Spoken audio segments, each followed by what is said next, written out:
Hello, my name is Angela Collins, and this is my REAIM evaluation. For this topic today, I chose to use the study of the DNET Diabetes Self-Management Program, Long-Term Implication, Outcomes, and Generalization Results. The DNET Diabetes Self-Management Program is the Diabetes Network program that is an internet-based diabetes self-management and peer support intervention.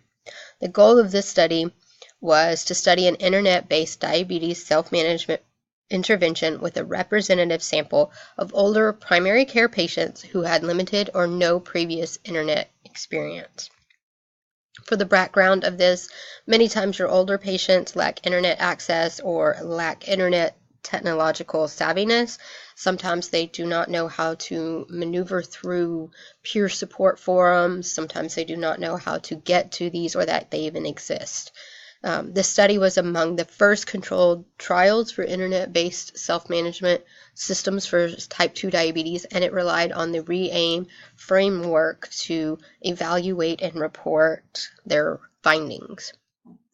In the methods, 320 participants with an average age of 59 or standard deviation of 9.2 years were randomly selected for 3 groups. These were information only, tailored self-management, or TSM, and peer support, or PS groups.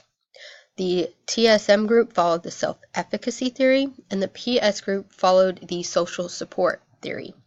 Dietary outcomes were assessed using the Kristol Fat and Fiber Behavior Scale and the Block NCI Fat Screener. Behavior outcomes were measured by the percentage of diabetes care guidelines that patients met and a measure of physical activity. Biological outcomes were measured by changes in lipid ratios and HbA1c. The reach was estimated at 62% of participation of the representative sample of the diabetes patients at the primary care level that met the criteria of lacking internet access or limited internet access. The effectiveness was evaluated by improvements from baseline measures collected immediately prior to randomization and the 10-month final assessment that was collected either by mail or in person through the research staff. Adoption was 16 of the 18 providers and all of the clinics approach agreed to participate in this study, which is 89% of providers and 100% of the clinics adopted. Implementation was 100% for the following activities. Participants' initial dietary goals were set in both the TSM and PS conditions. Reassessment of those goals were at the 3 and 6 months for both the TSM and PS groups. For the TSM, online coach available to refine those dietary goals, and barrier-based coping strategies were offered at 100% level. On the PS side, there was also 5 online DNET newsletter that were published to the site and available for those to read. And then there was a support for dietary behavioral changes and general self-management for diabetes through a peer support group. Maintenance assessments at the 10-month mark showed significant improvements from baseline for the majority of outcomes. The improvements were the largest for the dietary outcomes and second largest for those psychosocial outcomes, including the perceived barriers and support as well as their depression scores. Improvements were only modest for behavioral outcomes such as the improvements in their medical care, and their biological outcomes had modest improvements as well in such things as reduction in the baseline cholesterol. The results were very mixed. Short-term results, the website usage was very high during the first 3 months and then slowly declined after that. Long-term results were at the 10-month follow-up. All conditions were improved on behavioral and psychosocial levels, with some of the biological outcomes being improved.